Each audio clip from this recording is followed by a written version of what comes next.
Viewers اگر آپ کو یاد ہوگا تو ہماری سیریز ویمن آف اسلام میں ہم آلریڈی 3 بیویوں کا ذکر کر چکے ہیں، جن میں سے ایک تھی بی بی حوا، جنہیں پروردگار عالم نے توبہ کی صفت عطا کی۔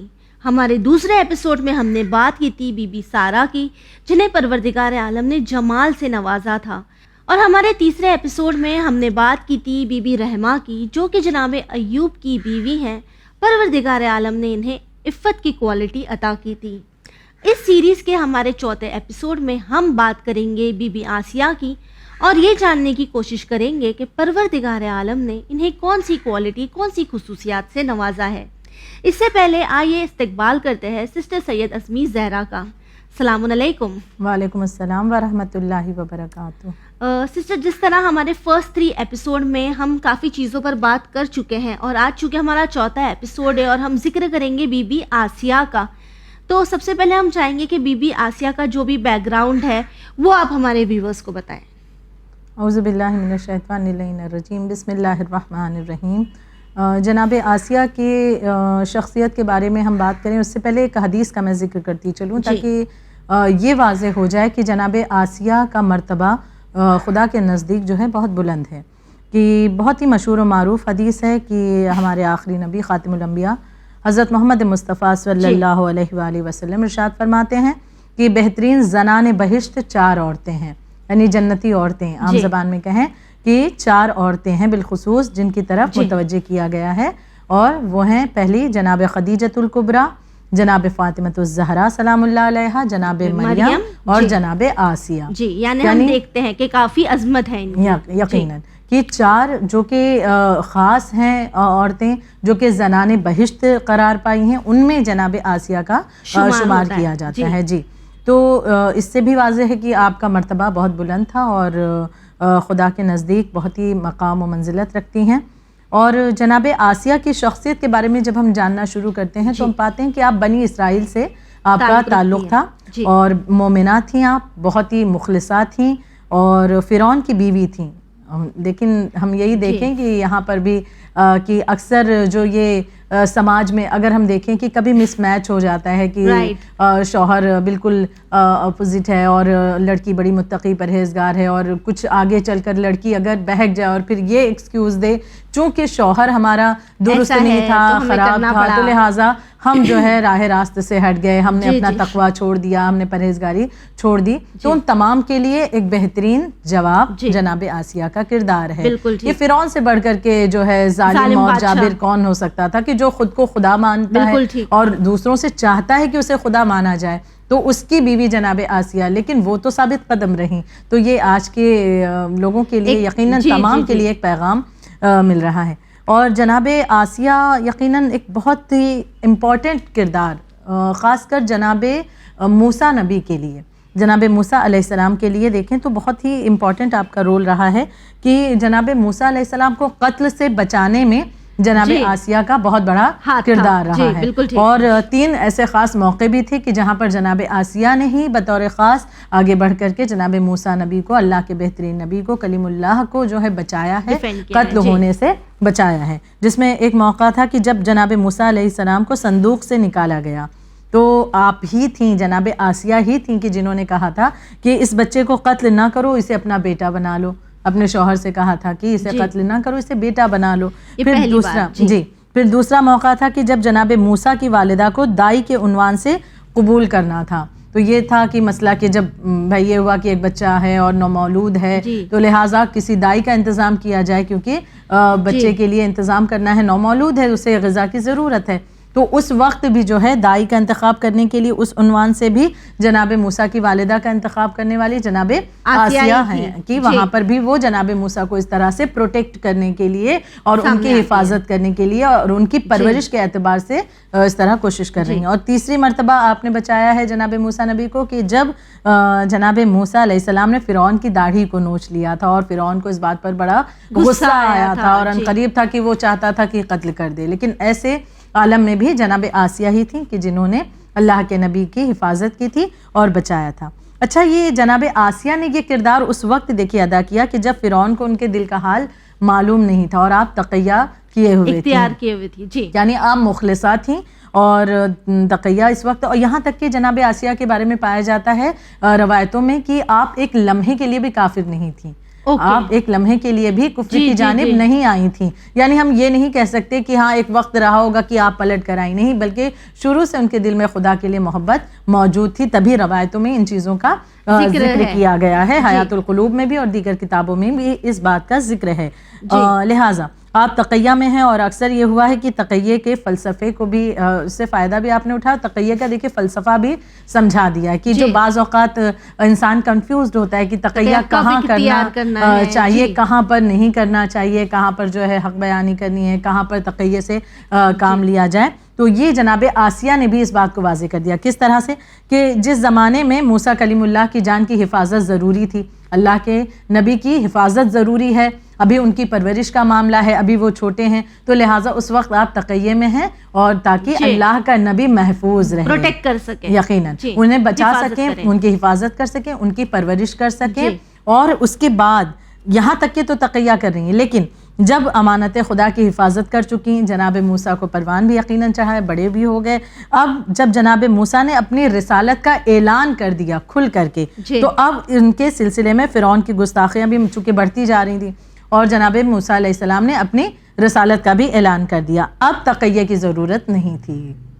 اب جو ہے جناب آسیہ کھل کر اپنے ایمان کو سامنے لے آتی ہیں، بغیر کسی خوف کے، بغیر ڈرے ہوئے کہ مطلب اگر میں اپنے ایمان کا اظہار کرتی ہوں تو مجھے اذیتیں دی جائیں گی، تکلیفیں پہنچائی جائیں گی. یہ تمام چیزوں کا خطرہ ہے، لیکن ان تمام چیزوں کو مد نظر رکھ رہی ہیں. انہیں اندیشہ ہے کہ ان کے ساتھ کیا ہو سکتا ہے اگر وہ اپنے ایمان کا اظہار کرتی ہیں، لیکن اس کے باوجود بھی اپنے ایمان کے ساتھ سامنے جب رسالت کا اعلان کر چکے نبی، تو اب آپ نے تقیہ کو چھوڑا ہے، اب آپ بھی کھل کر اپنے ایمان کا اظہار کر رہی ہیں. جی، تو یہاں پہ تو ہم دیکھ سکتے ہیں کہ بھلے ہی شخصیت ایک ہے، لیکن پیغام اس میں کئی سارے ہیں. چاہے پھر ایک ایسے شوہر کے ساتھ رہنا ہو جو ایمان پر نہیں ہے، لیکن پھر بھی یہ ایمان پر رہی، یہ جانتی ہے تقیہ کب کرنا ہے، کب نہیں کرنا ہے، کس طرح اللہ کے نبی کی حفاظت فرمانی ہے. تو وہیں اگر جس طرح ہماری سیریز میں ہم بات کر رہے ہیں اس روایت کی جہاں 10 خصوصیات ہے جو 10 بیویوں کو دی گئی ہے، تو کیا بی بی آسیہ کو بھی پروردگار عالم نے کوئی خاص کوالٹی سے نوازا ہے؟ جی خواہر، یقیناً جس روایت کا ہم ذکر کر رہے ہیں اور بات اب جناب آسیہ پر آ کر رکی ہے، تو جناب آسیہ کو بھی اللہ نے ایک خاص صفت عنایت کی ہے، اور وہ صفت تھی حرمت و عزت کی صفت. اور اس کو ہم اس طرح سے سمجھیں کہ جناب آسیہ نے جب اپنے ایمان کا اظہار کر دیا تو اب فرعون چاہتا ہے انہیں اذیتیں دینا، انہیں تکلیف پہنچانا، ان کی عزت کو کم کرنا، تاکہ لوگوں کو اس بات کا پتہ چل جائے کہ جو میرے خلاف اٹھے گا میں اسے رسوا کر دوں گا، اور اس کی عزت نہ رہے گی زمانے کے سامنے، بے حرمتی کرنا. جی، تو اب یہ ان کی عزت کو کم کرنا چاہتا ہے، اس لیے پروردگار عالم نے جناب آسیہ کی عزت کو بڑھا دیا اور انہیں یہ تحفہ عزت کا عنایت کیا کہ فرعون یہ سوچتا رہا کہ میں تو انہیں رسوا کر رہا ہوں، میں تو انہیں اذیت دے کر لوگوں کے سامنے یہ بتا رہا ہوں کہ دیکھو میں نے انہیں ذلیل کر دیا، میں نے ان کی عزت نہیں کی، میں نے ان کی حرمت نہیں کی، تو لہٰذا یہ سوچتا رہا. لیکن دوسری جانب پروردگار عالم نے ان کی عزت کو بڑھایا. اب اسے ذرا ہم تفصیل سے سمجھنے کی کوشش کرتے ہیں کہ جناب آسیہ پر جو ظلم ہو رہے تھے ان کو جاننا سب سے پہلے ضروری ہے کہ جب فرعون کو پتہ چلتا ہے کہ جناب آسیہ جو ہیں وہ اسے خدا نہیں مانتی بلکہ وہ خدا یکتا کی پرستش کرتی ہیں، وہ اللہ وحدہ لا شریک کی عبادت کرتی ہیں، ان پر ایمان ہے. تو اب اس نے سب سے پہلے جو ہے تنبیہ کی ہے اور روکا ہے، لیکن جناب آسیہ ثابت قدم رہیں. پھر اس نے جناب آسیہ کی والدہ کو بلایا اور کہا کہ اپنی بیٹی کو سمجھاؤ کہ اس چیز سے باز آ جائے، یعنی مجھے خدا مانے اور کوئی خدا نہیں ہے. لیکن اس کے باوجود بھی جناب آسیہ پر ان باتوں کا اثر نہیں ہوا. ان کی والدہ نے بھی سمجھایا، لیکن اس کے باوجود بھی آپ ایمان پر رہیں، آپ ثابت قدم رہیں. تو اب اس نے حکم دیا، جب اس نے دیکھ لیا کہ اب جناب آسیہ جو ہے وہ ایمان سے ڈگمگانے والی نہیں ہے، وہ میری طرف آنے والی نہیں ہے، تو اب اس نے منصوبہ بنایا کہ انہیں اذیت دے کر میں انہیں زمانے کے سامنے رسوا کر دوں، تاکہ لوگ ان کی ذلت کو دیکھیں اور اس سے عبرت لیں اور کوئی میرے خلاف اٹھ کھڑا نہ ہو. یہ منصوبہ بنا رہا تھا، لیکن خدا کو کچھ اور منظور تھا. لیکن اس نے اذیتیں بہت دیں، بہت تکلیف دی. آج شوہر کی طرف سے ملنے والی ذرا سی اذیت پر کوہرام مچ جایا کرتا ہے بعض اوقات کہ اگر شوہر نے کوئی پسندیدہ ڈش نہیں لا کر کے دی، آج ہم چاہ رہے تھے، ایکسپیکٹ کر رہے تھے یہ چیز ہمیں مل جائے، نہیں ملی، تو اب ہم سوچتے ہیں یہ تو بڑا ظلم ہو گیا. یا اگر شوہر سے ہم نے کسی ایک چھوٹی موٹی چیز کا مطالبہ کیا کسی وجہ سے لڑائی جھگڑے ہو جاتے ہیں ان باتوں پر، ہاں تو وہ شوہر کسی وجہ سے کوئی مسئلہ ہو، اس کے پاس رقم نہ ہو یا کوئی ایسا مسئلہ کہ نہ لا سکا، اس پر اکثر کوحرام مچ جایا کرتا ہے اتنی چھوٹی چھوٹی چیزوں پر. لیکن یہاں پر دیکھیں اتنا بڑا ظلم کرنے والا ظالم شوہر ہے، لیکن اس کے باوجود بھی وہ دنیا کی لالچ ان کے دل میں اب آسیہ کے نہیں ہے، بالکل وہ بس اللہ کی طرف سوچ رہی ہیں، وہ تقوی کی طرف سوچیں. اگر آج بھی اس چیز سے ہم سمجھیں کہ اگر خدا نخواستہ کسی کو ایسا شوہر مل جائے تو وہ خدا کی راہ سے بھٹکنے کی بجائے خدا سے اور قریب ہو سکتی ہے کہ ایسے عالم میں کہ یہ دراصل ہو سکتا ہے یہ بھی ہمارے گناہوں کی ایک جھڑ جانے کا ایک سبب ہو، ہمارے لیے آگے کی راہ ہموار ہونے کا سبب ہو. کہ اکثر یہی ہوتا ہے نا کہ اگر خدا نہ خواستہ کسی کی زندگی میں ایسا کچھ ہو جائے کہ آپ کو اچھی فیملی نہیں ملی یا اچھا شوہر نہیں ملا یا ایسا شوہر جو آپ کی نہیں سنتا، تو ہم اکثر اللہ سے شکایتیں کرتے ہیں کہ میرے ساتھ ایسا کیوں ہوا، میں تو اتنی ایمان والی تھی، میں نے آپ پر اتنا یقین کیا، اپنی زندگی کو آپ کے ہاتھوں میں دے دیا، آپ نے مجھے کیسا شوہر دے دیا. جی اکثر بالکل یہ شکایتیں ہم اکثر سنا کرتے ہیں، کبھی اپنے دوستوں میں، کبھی عزیز و اقربا میں. لیکن اللہ نے اسی وجہ سے تو ایسی مثالیں ہمارے سامنے پیش کر دیں کہ ایک مرتبہ سوچے تو بیٹھ کر کے کہ جو ہمارا غم ہے وہ غم دراصل کچھ بھی نہیں ہے. اگر ہم ایسی شخصیتوں کے بارے میں سنیں، جناب آسیہ پر جو ظلم ڈھائے گئے، بہت اذیتیں دی گئی انہیں، اور ان کا شوہر یہ اذیت دے رہا ہے کہ جس شوہر کے ساتھ وہ رہیں، کہ جس کی خدمتیں کرتی رہیں، جس کے لیے وفادار رہیں، با وفا رہیں، تو اس شوہر نے اس قدر اذیت دی ہے. کس طرح سے کہ روایتوں میں ملتا ہے کہ بی بی آسیہ کو زمین پر لٹا کر ان کے ہاتھ پیروں میں جو ہے کیلیں ٹھوک دی گئی تھی، ان کے ہاتھ پیروں میں کیلیں ٹھوک دی گئیں، اور نہ صرف یہ بلکہ سورج کی تپش میں، دھوپ میں ہی انہیں لٹایا گیا تھا اور پڑا رہنے دیا گیا کہ انہیں اذیت ہوتی رہے. ان کے اوپر بھاری پتھر چٹان رکھ دی گئی تھی کہ اس کے وزن سے بھی ان کو تکلیف اذیت پہنچتی رہے. یعنی سوچئے زندگی میں اگر ہمیں کانٹا چبھ جائے، خواہر ہم تصور کریں کتنی اذیت ہمیں ہوتی ہے، بے چین ہو جاتے ہیں ہم. سوئی دھاگا آج تو خیر دور بھی نہیں رہا، لیکن اگر کبھی سوئی دھاگے سے انسان کوئی کام کرے اور سوئی ذرا سی چبھ جائے تو انسان ایک مرتبہ اچھل پڑتا ہے، چیخ اٹھتا ہے. اور انسان زندہ ہے اور ہاتھوں میں، پیروں میں، زندگی میں سانسیں چل رہی ہیں، وہ درد کو محسوس کر رہا ہے. کتنی اذیت، کتنی تکلیف، کتنی تکلیف ہوئی ہوگی. بی بی کو واقعاً ان کے جذبے کو سلام، ان کے ایمان کو سلام. یہی تو وجہ ہے کہ زنانیں بہشت میں قرار پائیں، اتنی اذیتیں سہنے کے باوجود بھی ایمان پر. اب یہ تکلیفیں اٹھا رہی ہیں، یہ اذیت دے رہا ہے، لیکن اس کے باوجود بھی اللہ کا کرم ایک مرتبہ شامل حال ہے، خدا کی طرف سے رحمت ہے. اللہ کے نبی، یہاں تک کہ روایت میں موجود ہے، حیات القلوب میں جلد اول میں صفحہ نمبر 434 پر بھی یہ روایت موجود ہے کہ ابن عباس سے منقول ہے کہ جس وقت بی بی آسیہ پر ظلم ہو رہا تھا، ان کے پاس سے حضرت موسیٰ علیہ السلام کا گزر ہوا تو آپ نے ان کے حق میں دعا کی. جناب آسیہ کے حق میں جناب موسیٰ کلیم اللہ نے دعا کی ہے. اب اللہ کا نبی دعا کر دے تو یقیناً فائدہ ہی فائدہ ہے. اب جب اللہ کے نبی نے دعا کی، پروردگار عالم نے کرم کیا، فرشتوں نے ان پر سایہ کیا، جناب آسیہ پر جو دھوپ کی تپش تھی اس سے بھی سایہ کر دیا، اور جو اذیت تھی، وہ سزا جو انہیں دی جا رہی تھی، اس کی جو اذیت تھی، اس اذیت کو بھی اللہ نے زائل کر دیا.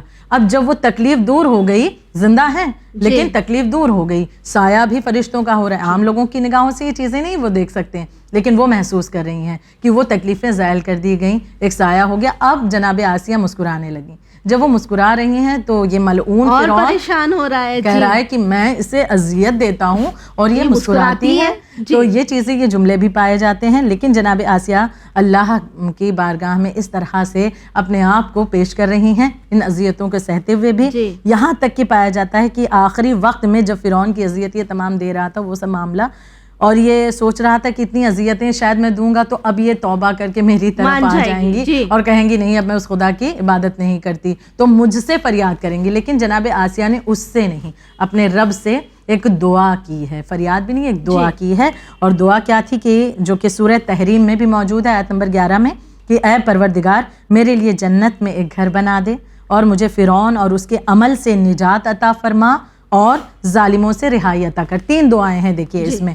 پہلی دعا یہ ہے کہ جنت میں گھر بنا دے. ہر ایمان والے کی آرزو ہوتی ہے، بالکل ہم تمام چاہتے ہیں کہ جنت میں ہمارے مکان ہو، ہم جنتی ہوں. پھر دوسری دعا تھی کہ فرعون اور اس کے عمل سے نجات عطا فرما، کیونکہ شوہر کے ساتھ اگر رہتی ہیں تو اس کی ان تمام جو فحش باتیں ہیں تو یقیناً اس کا سامنا کرنا ہوگا، اس کے کفر کو دیکھنا ہوگا.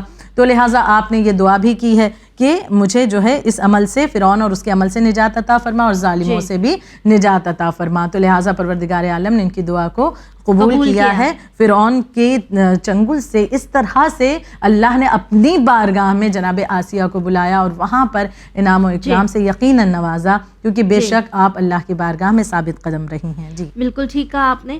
ہم کہتے ہیں نا وہ تو عز و منتشا وہ تو ذل و منتشا، پروردگار عالم جسے عزت دینا چاہے اسے کوئی چاہ کر بھی رسوا نہیں کر سکتا. تو یہاں ہم دیکھتے ہیں کہ فرعون کتنی کوشش کی اس نے بی بی کو اذیت دینے کی، لیکن پروردگار عالم انہیں بچانا چاہتا ہے. اللہ بچانا چاہتا ہے تو کون اذیت دے سکتا ہے. اور یہ چیزیں بھی ہم دیکھیں کہ فرعون نے یہ سوچا تھا کہ میں انہیں ذلیل کروں گا، اللہ نے انہیں عزت سے نوازا، اور یہ سوچ رہا تھا میری عزت بڑھ جائے گی، اللہ نے اسے رسوا کیا اور جو ہے اسے اس طرح سے اس دنیا سے واصل جہنم کر دیا. بالکل ٹھیک کہا آپ نے.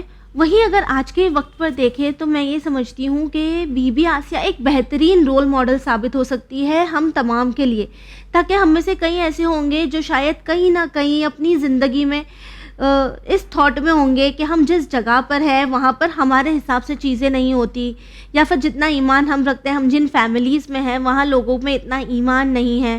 تو بی بی آسیہ کس طرح آج ہم تمام کے لیے ایک رول ماڈل ہے اور ہمیں یہ بتاتی ہے کہ کچھ بھی ہو جائے لیکن ہمارا توکل، ہمارا ایمان کم نہیں ہونا چاہیے. بے شک آج جس دور میں ہم زندگی بسر کر رہے ہیں، قدم قدم پر ایمان کا خطرہ ہے، ایمان کو جاتے ہوئے ہم دیکھ رہے ہیں. اور شاید ایسے ہی دور کے لیے امام زین العابدین علیہ الصلوۃ والسلام نے فرمایا تھا کہ ایک دور ایسا آئے گا کہ جلتا ہوا کوئلہ جو ہے انسان کے لیے ہاتھ پر رکھنا جو ہے آسان ہوگا، لیکن ایمان بچا پانا مشکل ہوگا. جبکہ جلتا ہوا کوئلہ کوئی ہاتھ پر نہیں رکھ سکتا، لیکن ایمان کے جملے کہ وہ ایک آسان عمل ہوگا، لیکن انسان کے لیے ایمان بچا پانا بڑا مشکل ہے. آج کا زمانہ ایسے ہی نظر آتا ہے. ہمیں صرف فیملی لائف کی بات نہیں ہے، اگر ہم نارمل لائف کو بھی دیکھیں تو اکثر اگر ہم جب ایک اسلامی اعتبار سے زندگی گزارنا چاہے بھی تو ہمیں لگتا ہے وہ کوئلے پہ چلنے کے برابر ہے. بالکل یقیناً. ہم سب سے اول تو ہم خود اسے پریفرنس نہیں دے رہے ہوتے ہیں. ہم بھی یہ سوچ رہے ہوتے ہیں کہ ٹھیک ہے، دین ہے، اسلام ہے، دیکھ لیں گے، بات کا مسئلہ ہے. پہلے ہم دنیا کو دیکھیں، پہلے دنیاوی چیزوں میں ملوث اتنا ہو جاتے ہیں، اور پھر جب دنیاوی چیزوں سے دھوکہ کھاتے ہیں پھر دین کی آغوش میں ہم آتے ہیں کہ اب دین کے اعتبار سے کام کیا جائے. تو جناب آسیہ کی زندگی ہمارے لیے نمونہ عمل ہے، ایک مثال، ایک بہت بہترین پیغام. اور بلکہ ایک بہترین پیغام نہیں، بہت سارے پیغامات آپ دے رہی ہیں کہ آج کی اس دنیا میں جہاں پر ذرا سی چیزوں پر ایمان ہمارا ڈگمگاتا ہوا نظر آتا ہے، آج جہاں پر ہم بعض اوقات کبھی دوسروں کو خوش کرنے کے لیے، کبھی کسی کو راضی کرنے کے لیے، کبھی سماج کے برابر اپنے آپ کو ماڈرن دکھانے کے لیے، اپنے آپ کو بہتر ثابت کرنے کے لیے، یا کبھی دنیاوی فائدہ ہاتھ سے نہ چلا جائے اس لیے اپنے ایمان کا سودا کر دیتے ہیں. جناب آسیہ یہ پیغام دے رہی ہیں کہ اتنے بڑے نقصانات. کیا جناب آسیہ شاہی محل میں رہتی تھی، بادشاہ کی بیوی ہیں، اور فرعون کیا کچھ نہیں تھا اس کے پاس. آپ چاہتی تو وہ بالکل ایک دم لائف جو تھی، لائف اسٹائل ایک دم الگ تھی. یعنی اتنی کنیزیں جنت بنا کر رکھ سکتا تھا یقیناً، اور اتنی کنیزیں، اتنے غلام، اتنی آرام و آسائش، زیورات، مال و دولت، غذا، تمام طرح کی چیزیں، ہر طرح کا سکون تھا. لیکن اس کے باوجود بھی آپ نے ان چیزوں کو پریفرنس نہیں دیا. آپ نے جن چیزوں کو اہمیت دی وہ تھا اللہ کی محبت، خداوند عالم کی طرف ایمان. ان کے لیے اپنے آپ کو انہوں نے لگا دیا. یعنی یہ چیزیں رکاوٹ نہیں بن رہی تھی ان کے لیے. آج ہم ذرا سے آرام و آسائش کے لیے جھوٹ بول دیتے ہیں، ذرا سے آرام و آسائش کے لیے کسی کے حق کو مار کر دبا کر بیٹھ جاتے ہیں، ذرا سی آرام و آسائش کے لیے دو لوگوں میں جو ہے ہم اختلاف پیدا کر دیتے ہیں، فتنے فساد کرا دیتے ہیں، زبان ہماری خراب ہوتی ہوئی نظر آتی ہے، گالیاں بکتے ہوئے نظر آتے ہیں، برائیاں کرتے ہوئے نظر آتے ہیں. تو یہ چھوٹی چھوٹی چیزوں پر ہم نے اتنا بڑا ایک جو تحفہ ایمان اسے ہم نے داؤں پر لگا دیا. اور جناب آسیہ نے اپنی زندگی کو داؤں پر لگایا لیکن ایمان کو بچا لیا. تو اللہ نے کیا تحفہ دیا؟ یقیناً عزت سے نوازا، جنت سے نوازا، آپ کے لیے آرام و آسائش، یہاں تک کہ آخری وقت جو مشکلات تھی اسے بھی زائل کر دیا اور بڑے سکون کے ساتھ اپنی بارگاہ میں اپنی کنیز کو بلا لیا. جی یعنی ہم یہ دیکھ سکتے ہیں کہ کس طرح ویورز بی بی آسیہ سلام اللہ علیہا کی زندگی ہم تمام کے لیے ایک نمونہ عمل ہے. جہاں بات آتی ہے ایمان کی تو ایک سوال آج ہم تمام کو اپنے آپ سے کرنا چاہیے، ایمان کے درجے پر ہم کہاں ہیں؟ ہماری زندگی میں جھوٹ ہے، ہماری زندگی میں فریب ہے، ہم نے اپنوں کا حق ادا نہیں کیا، ہماری زبان کی وجہ سے نہ جانے کتنے گھروں میں جھگڑے ہو چکے ہیں، ہماری نمازیں کہاں ہیں؟ اولن وقت تو ہم چھوڑ ہی دیں. جب بات آتی ہے پروردگار عالم کو راضی کرنے کی تو ہم کس کو ویلیو دیتے ہیں؟ دنیا کو یا اللہ کو؟ یہ وہ سوالات ہیں جو ہم تمام کو اپنے آپ سے پوچھنے چاہیے اور پھر یہ سوچنا چاہیے کہ ہمارا ایمان کہاں ہے. اور ابھی بھی دیر نہیں ہوئی، ہم چاہے تو اپنی زندگی کو اب بھی تبدیل کر سکتے ہیں. اسی امید کے ساتھ ہمیں دیجیے اجازت، پر بنے رہیے چینل ون کے ساتھ پیغام انسانیت. شکریہ.